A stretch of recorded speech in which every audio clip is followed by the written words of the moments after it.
Hello, amazing Zion House family. It's good to be back. It's been a while. I'm glad to be here again hosting this little video chat. And it's another episode of Life in Eldorado. I'm not sure where you're watching from. If it's good morning, good afternoon, bonjour, et caro, wherever you are, et casson.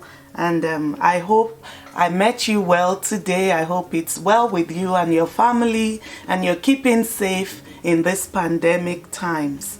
And today we will be deliberating on a topic that has been on my mind. Based on the happenings around me in the last few weeks, I thought it necessary to address this again. And the topic is simply, who is the ideal economic migrant? Or if you're coming to Canada where I live, who is the ideal permanent resident? And why did you decide to relocate? Every time you face a crisis, you will need to revisit your why. If your why is not clearly defined, you might find yourself in a worse off situation. You might find out that you're not realizing your dreams. You're just barely surviving from day to day. We don't want to just survive. We want to thrive, even when we have made a decision to live in a new place. So that is our deliberation today. And my first thought will be, do not make a decision to migrate solely based on wanting better infrastructure. I know where I came from. Every time we speak about migration, our frustration is always a lack of consistent power supply, bad roads, traffic, lack of amenities like healthcare, good schools. You know, that is always our rhetoric.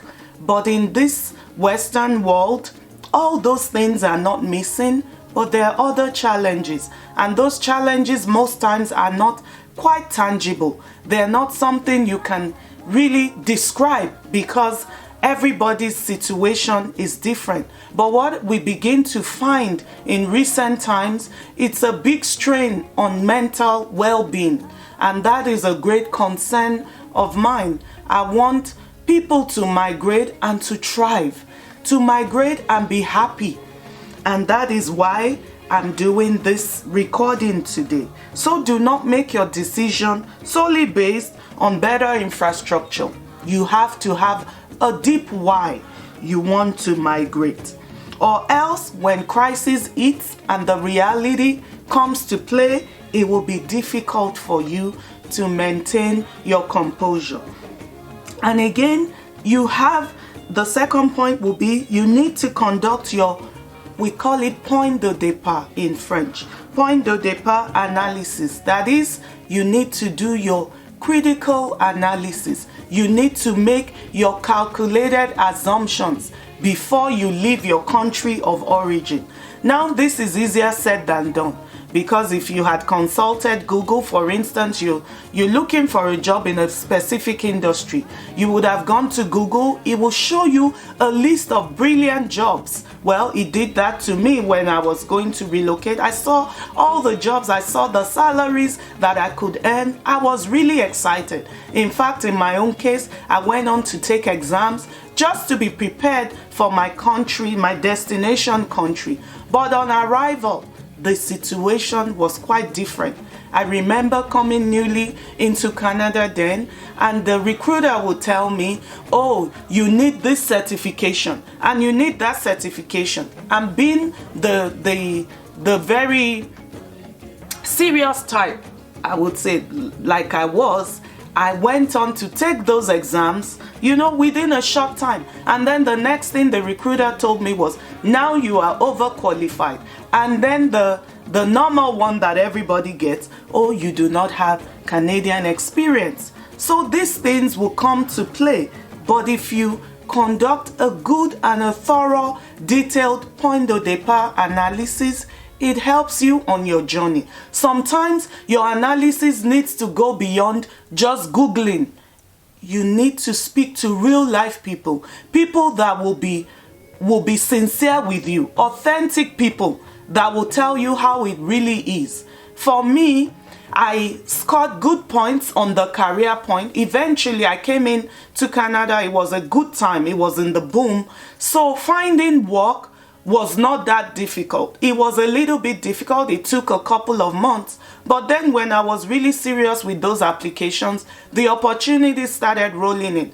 And then I didn't sit back. I retrained. And so all that opened up more opportunities for me. The place where I had my biggest challenge was with childcare, was with my children settling down. And for that, maybe I could have spoken to some more authentic people that were willing to share their real stories. Now I know with people of African descent, we don't like to talk, we don't like to share, but we're doing ourselves a big disservice. If you have suffered on a particular issue, it is best to put it out there so others can learn from it. I'm not a believer of what people say, oh, you need to learn from your mistakes. No, you don't need to learn from your mistakes. Learn from other people's mistakes. Learn from other people's experiences. That way you can make better informed decisions. And then for Canada, now speaking specifically about Canada, the ideal age for relocation to Canada is the ages 20 to 30 years. And the reason being that these are young people. They're just starting out in their career. They are going to be naturally flexible. A 20-year-old will not mind to pick up any kind of job in any location. Most times they are not married. Other times they don't have children yet. So the burden to go anywhere is not that strong for them. It is not for a person in their 40s or in their 50s. It will be more difficult to just move to a place like the Yukon or the Northwest Territories, for instance. For me now, if I'm gonna take a job, I need to think about my children's school. I need to think about my spouse's career aspirations as well. So it becomes more difficult to be flexible the older that you are. So migration is ideally for young people. So it doesn't mean that you cannot migrate when you're older. It just means you need to do your thorough due diligence and be prepared for the many hurdles that you will face, and have the determination of steel so that nothing sways you. You will get down from time to time, but you must always pick yourself up. And in this place, I say it all the time, you need to learn to stoop to conquer. You would need to work on your pride and your dignity and your ego, to make sure that you can fit into your new environment. And again, another point will be, you need to look at the opportunities in your destination country before you arrive. Sometimes you need a total redirection of career, a total redirection of education. Sometimes what you've done for 20 years would not be selling in your new environment. You will need to begin again, and you need to do that with grace. And someone, my good mentor, once said to me that a lizard remains a lizard wherever you go. So if you were a lizard in Africa, for instance, you can't come to Canada and change to be a lion. A lion is a lion wherever they are. A lizard is a lizard wherever they are. So remember who you are. Who are you? Are you a lizard or a lion? If you're a lion, maintain your lion status when you get here. Sometimes, yes, you would have to crouch and behave like a lizard, but never lose sight of where you're going. Don't let despair take the best of you. And also, to yourself be true. That is what Shakespeare said.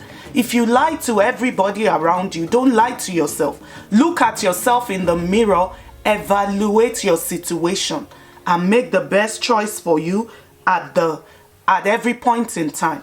And finally, my last point will be, let's change the narrative for the next generation, especially if you've come here at an old age.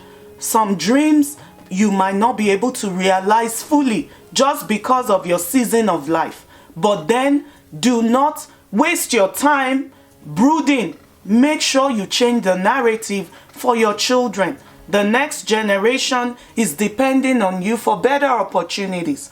A great mentor of mine also said recently, do not send your eagles to duck school.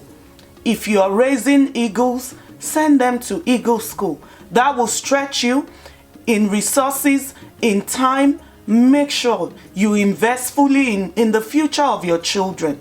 Do not coast, do not cower, but make sure, they say every generation must be an improvement on the previous one. Make sure that is true for you on your migrant journey.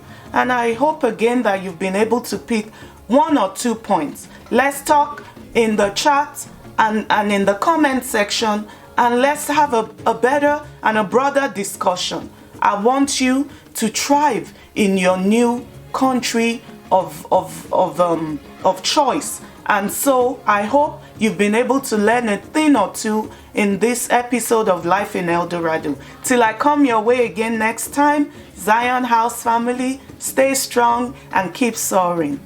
Thank you.